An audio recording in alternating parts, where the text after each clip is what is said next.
अस्सलाम वालेकुम दोस्तों, मैं हूं MS इकबाल और आप देख रहे हैं टेस्टोरियल्स। अगर अभी तक आपने हमारा चैनल सब्सक्राइब नहीं किया तो बराए मेहरबानी इसको सब्सक्राइब कीजिए ताकि आपको नई आने वाली वीडियोस के नोटिफिकेशंस बाकायदगी से मिलते रहें। साथ में घंटी का निशान लाजमी दबाइए। आज का जो हमारा टॉपिक है वो है द्रावड़, जिसको इंग्लिश में द ड्राविडियंस कहा जाता है। तकरीबन 3000 साल कब्ल मसीह में बलूचिस्तान के रास्ते द्रावड़ लोग आए थे। ये लोग सतह मुर्तफ़ा ईरान बलूचिस्तान के रहने वाले थे। मशहूर मौरख वेलर का कहना है कि बलूचिस्तान की ब्रोही ज़बान इन्हीं लोगों की ज़बान थी। नस्ली तौर पर ये लोग भी आस्ट्रिक्स की तरह बहिरा रूम के खित्ते में से थे। द्रावड़ ने पाकिस्तान में अपनी आबादियाँ बसाईं जो आज हमारी बल्दियाती आबादियों से मिलती जुलती हैं। इन लोगों ने सबसे पहले इस इलाके में ज़री इनकलाब बर्पा किया और सकाफ़ती तरक्की नए पत्थर के ज़माने जो कि 3500 कबल मसीह से लेकर 1500 कबल मसीह तक है उसमें हासिल की। अब हम देखते हैं द्राविड़ी तहज़ीब यानी कि सकाफ़त के ख़वास। इनकी तरक्की के आसार आज भी मोहनजोदाड़ो सिंध में दरिया सिंध के करीब और हड़प्पा साहिवाल के जनूब मगरब की जानिब में पाए जाते हैं। इन लोगों ने वादी सिंध की तहज़ीब की बुनियाद डाली। इन लोगों ने शहरी ज़िंदगी को जन्म दिया। काश्तकारी, ये लोग गंदम, जौ, मटर और राई की काश्त करते थे। चीते, गेंडे, हाथी और मगरमच्छ जैसे जानवर इनकी ज़िंदगी में हायल होते थे। तिजारत और कारोबार, शहरों में तिजारत व कारोबार बड़े पैमाने पर चलता था। शहर सड़कों के ज़रिए एक दूसरे से मिले हुए थे। औज़ार, इनके औज़ार पत्थर, सींग, सीप, हड्डी और लकड़ी से बनाए गए थे। भरत धात के बने हुए औज़ार बहुत कम थे, वो भी माशरे के ऊँचे दर्जे के लोगों के पास होते थे। लोहा भी दरियाफ्त नहीं हुआ था। तो हम परस्ती, गैर मादा सकाफ़त में वादी सिंध की तहज़ीब ने हिंदू मज़हब की रसूमात, अकायद और तोहम परस्ती अता की। ये ख्याल किया जाता है कि हिंदू देवता शिवा का तस्वुर और मरने के बाद रूह का किसी और शक्ल में ज़ाहिर होना हिंदू मत में इन्हीं लोगों की बदौलत पाया जाता है। मकानों की तामीर, इस तहज़ीब में मकानों की तामीर में पक्की ईंटों का इस्तेमाल इनके तमद्दुन की तवालत को ज़ाहिर करता है। उनके शहर एक ही नक्शा और मनसूबाबंदी के साथ आबाद किए जाते थे जिनमें कहीं भी तजावुज़ात नज़र नहीं आते। इससे ज़ाहिर होता है कि उनका बल्दियाती निज़ाम आला पाया का था। निकासी आब मामूली कस्बों में भी आला पाया का था। हर घर में गुसल खाना ज़रूर मौजूद था। यहाँ हमें एक हड़प्पा के खंडरात की तस्वीरों में ठंडे और गर्म पानी के आपको जो है वो तालाब नज़र आ रहे होंगे, हौज़ नज़र आ रहे होंगे। शहरों की गलियाँ हमवार थी और पुख्ता ईंटों से बनाई गई थी। नहाने के लिए टब दोहरी दीवारों के होते थे ताकि गर्म पानी गर्म और ठंडा पानी ठंडा रहे। ठोस लकड़ी के पहियों वाले छकड़े चलते थे जैसा कि आजकल गाड़ियों यानी कि ऑटोमोबाइल का ज़माना है। ज़रूफ़ साजी, तांबे, कांसी के बर्तन और औज़ार मिले हैं। ज़रूफ़ साजी और फ़न हर्ब अरूज पर था। ये लोग पत्थर के बाद तांबे की प्यालियाँ, थालियाँ और देगचियाँ इस्तेमाल करते थे। फ़न हर्ब, सामान हर्ब में तांबे की कुल्हाड़ियाँ, हर्ब यानी कि जंग के सामान में नेज़े, भाले, मछलियाँ पकड़ने की कुंडियाँ, चाकू और छुरियाँ मिली हैं। अलबत्ता लोहे के इस्तेमाल का कोई निशान नहीं मिलता क्योंकि वो बहुत बाद में 600 साल कबल मसीह में दरियाफ्त हुआ था। मुजस्मा साजी, मुजस्मा साजी के ये लोग माहिर थे। अजायब घर में मिट्टी की मूर्तियाँ रखी हुई हैं जो जनाना और उरियाँ हैं। गले में मनकू का हार और कमर में मनकू से लदी हुई पट्टियाँ लपेटे हुए हैं। शायद इन मूर्तियों को वो मुतबरक देवियों की हैसियत से पूजते थे। इनके बालों की आराइश से ज़ाहिर होता है कि औरतों में बनाओ सिंगार का मयार बुलंद था। ज़ेवरात, औरतों के ज़ेवरात में सोने, चांदी, कीमती पत्थर, तांबा, कांसी, सीप और मिट्टी इस्तेमाल होती थी। हार, झूमर, बाजूबंद, टिक्का, पट्टीबंद, बूंदे, नथ के अलावा बाजों की चूड़ियाँ और अंगूठियों के नमूने अजायब घर में मौजूद हैं। सिंगार के ज़ेवरात में बूंदे, लौंग, कोके और सर के ज़ेवरात औरतों के लिए मखसूस थे। मिट्टी के खिलौने, मिट्टी के बने हुए बच्चों के खिलौने अजायब घर में मौजूद हैं जो इंसानों और जानवरों की शक्ल से मिलते जुलते हैं। शतरंज उस ज़माने का मशहूर खेल था।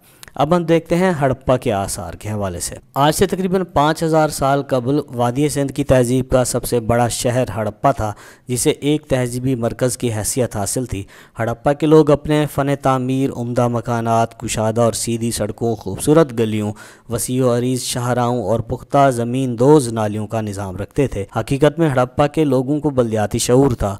वो लोग मोहनजोदाड़ो के हम असर थे यानी कि उन्हीं के ज़माने के थे। ये शहर हज़ारों साल ज़मीन की तहु में दफन रहा। सबसे पहले एक अंग्रेज़ सियाह मेसन ने 1826 के सफ़रनामे में उसके खंडराट का जिक्र किया। जब लाहौर से मुल्तान तक रेलवे लाइन बिछाई गई तो ठेकेदारों ने हड़प्पा के टीलों को खोदकर कसीर तादाद में ईंटें निकालीं। इनसे साहिवाल और खानेवाल तक 100 मील लंबी पटड़ी बिछाई गई और इर्द गिर्द के रहने वालों ने ईंटें माल मुफ्त समझकर मकानात तामीर कर लिए, जिससे बहुत से आसार कदीमा तबाह हो गए। आखिर हुकूमत ने 1921 में बाकायदा खुदाई कराई तो एक निहायत कदीम तहजीब का शहर हड़प्पा दरियाफ्त हुआ।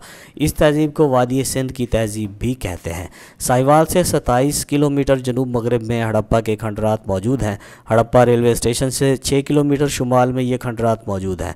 हड़प्पा के खंडरात का कुल रकबा 125 एकड़ है। सतह समंदर से 500 फुट बुलंद है। अब हम देखते हैं कि द्रावड़ कैसे तबाह हुए थे। द्रावड़ों को तबाह बर्बाद करने वाले आर्या लोग थे। आर्या द्रावड़ों के मुकाबले में गैर तहजीब याफ्ता और वहशी थे। वो सिर्फ गल्लाबान थे। उन दोनों के माबैन तवील अरसा तक जंग जारी रही जो कई सालों तक हुई। द्रावड़ों ने सख्त मुकाबला किया जिसका सबूत ऋग्वेद से मिलता है। सैयद मोहम्मद लतीफ़ ने अपनी किताब हिस्ट्री ऑफ द पंजाब के सफ़ा 28 पर लिखा है, जिसे अब्दुल कादिर ख़ान ने नकल किया है कि इंद्र देवता, जो कि जंग का देवता है, उससे जंग में कामयाबी के लिए बार बार इल्तिजा करते नज़र आते हैं। खौफनाक इंद्र से इल्तिजा की जाती है कि वो इन काले कलोटे शैतानों यानी कि आर्याओं के जिस्म चीर दे और इन कालों के जत्थों को फनाह कर दे। द्रावड़ कबाइल में से बाज़ ने बग़ैर मज़ामत अतात कबूल कर ली और ये आर्याओं के ग़ुलाम बन गए जो उनकी खिदमत करते थे। जो द्रावड़ मुकाबला करते रहे या तो वो मारे गए या बंदिया चल के जनूब में चले गए, जहाँ अब भी उनकी अक्सरियत मौजूद है। जो द्रावड़ साहिब शौकत थे उन्होंने आर्याओं की सकाफ़त अपना ली। वो राजपूतों की टोली में शामिल कर लिए गए। अग्निकल राजपूत ज़्यादातर इसी ज़ुमरे से ताल्लुक़ रखते हैं। बाद में द्रावड़ और आर्य आपस में मिलजुल गए और शादी ब्याह का सिलसिला कायम हुआ। अब जो द्रावड़ों के ज़वाल के असबाब थे उनमें नंबर 1 पर थी बारिश की औसत शरह में कमी, यानी कि बारिश जो थी वो आहिस्ता आहिस्ता कम होती चली जा रही थी। दूसरे नंबर पर था दरियाए सिंध में कटाव और सैलाब, और तीसरे नंबर पर था आर्या के हमले और जंगो जदल। अब हम देखते हैं कि द्राविड़ी तहजीब ने हमारी सकाफ़त पर क्या असरात छोड़े हैं, जिसमें नंबर 1 पर है ज़बान। बलूचिस्तान की बरोही ज़बान द्राविड़ों की मादरी ज़बान से मिलती जुलती है, अगरचे इसमें आने वाली नस्लों ने बहुत सी तब्दीलियाँ कर ली हैं। शहरी ज़िंदगी, उनके 2 मशहूर शहरों के निशानात आज भी मौजूद हैं जिन्हें मोहनजोदाड़ो और हड़प्पा कहते हैं। इस तरह से बल्दियाती ज़िंदगी की इब्तदा इन्हीं लोगों ने की जो कि आज भी पूरी आबोताब पर है।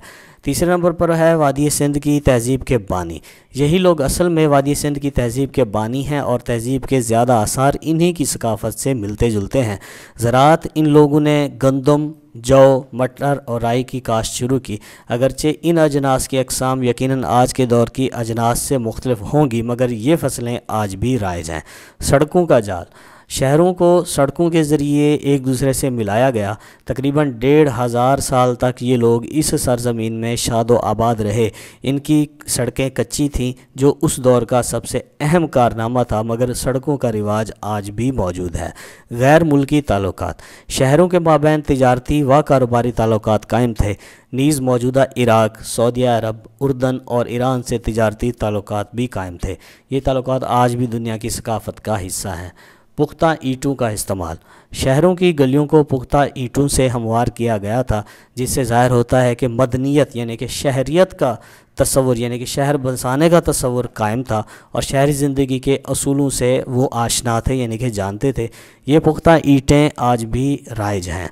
ठंडे और गर्म पानी का इस्तेमाल, दोहरी दीवारों वाले नहाने के टब बताते हैं कि पानी को गर्म या ठंडा रखने के साइंसी असूलों से वो आगाह थे कि गर्म पानी की हरारत बाहर ना निकले और बाहर का दर्जा हरारत टब के अंदर मौजूद पानी को मुतासर ना करे। ये आज भी इस्तेमाल किया जाता है। 9वें नंबर पर है बैलगाड़ी का इस्तेमाल। वो छकड़े जो आज बैलगाड़ियों की शक्ल में मौजूद हैं उन लोगों की ईजाद थे। इनके पहिए मोटी भारी लकड़ियों के बने होते थे और जब चलते तो चूं चूं की आवाज़ दूर दूर तक सुनाई देती थी। ये छकड़े आज भी सूबा सिंध में इस्तेमाल होते हैं। 10वें नंबर पर है औज़ारों का इस्तेमाल। उन लोगों के काटने, खाने और दीगर इस्तेमाल के औज़ार पत्थर, सींग, सीप, हड्डी और लकड़ी से बनाए गए थे। यानी सनती और हरफी मैदान में उस दौर के वो बाकमाल लोग थे। ये औज़ार आज भी देही इलाकों में इस्तेमाल होते हैं। 11वें नंबर पर है मज़हब। मौजूदा पाकिस्तान और हिंदुस्तान दोनों की सकाफ़त एक ही थी, क्योंकि ये एक ही क़िताए सरज़मीन था जिसमें लोग एक जगह से दूसरी जगह बआसानी आ जाकर आबाद हो सकते थे। इस खित्ते का मज़हब हिंदू मत था। हिंदू मज़हब में रसूमात और अकायद जो आज पाए जाते हैं वो द्राविड़ों का विरसा है। आज हमारी सकाफ़त में मज़कूरा बाला बहुत सी सफ़ात मुख्तलिफ़ तब्दील शुदा सूरतों में पाई जाती हैं। द्राविड़ों की तहज़ीब की अहमियत हमारी सकाफ़त में आज भी कायम है। तो दोस्तों, ये था हमारा आज का लेक्चर। अगर अभी तक आपने हमारा चैनल सब्सक्राइब नहीं किया तो बराए मेहरबानी इसको सब्सक्राइब कीजिए, ताकि आपको नई आने वाली वीडियोस की नोटिफिकेशंस बाकायदगी से मिलते रहें। घंटी के निशान को लाजमी प्रेस कीजिए। Thank you very much.